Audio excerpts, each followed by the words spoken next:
আর জাহান্নামের একটা দরজার সামনে একটু দাঁড় করাইও, 1 মিনিট কদ্দুর খাড় করাইবা, ভিতরে না, দরজাটার সামনের থেকে নিয়ে আসবা। ওই ফেরেশতা তাকে জাহান্নামের বাহিরটা ঘুরাইয়া জাহান্নামের দরজার কাছে যখন এনে দাঁড় করাবে, জাহান্নামের একটা গরম বাতাস 1 মিনিটের জন্য, 10টা সেকেন্ডের জন্য জাহান্নামের একটা গরম বাতাস ছাপ করে তার বুকটার মধ্যে লাগবে। এরপরে ফেরেশতা তারে নিয়ে আসবে।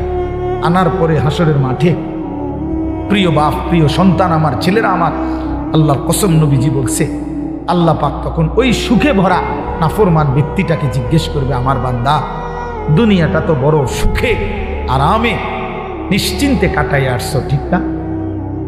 আল্লাহর কসম ওই বান্দা তখন বলবে, আয় মাওলা, আপনার জাতের কসম মাওলা, জীবনে দুনিয়ার হায়াতে সুখ কি জিনিস আমি জীবনে কোনোদিন দেখিনি।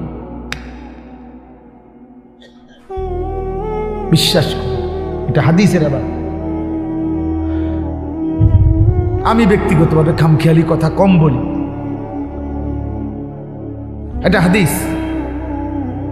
অর্থাৎ জাহান্নামের 10 সেকেন্ডের ওই দরজার মুখের একটু গরম বাতাস তার 60 বছরের 70 বছরের সুখ 1 মিনিটে, 1 সেকেন্ডে, 10 সেকেন্ডে ভুলায় গেছে, সব ভুলে গেছে।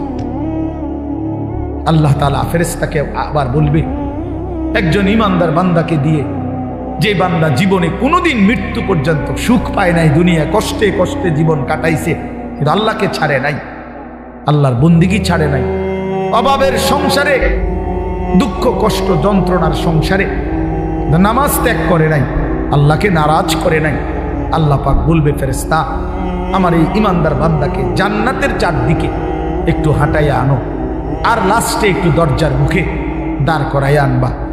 এই বান্দাকে সারা জান্নাতের চারদিকে ঘুরাইয়া দরজার সামনে যখন আনবে, তো 10 সেকেন্ডে জান্নাতের একটা আরামদায়ক বাতাস তার বুকে আইসা লাগবে।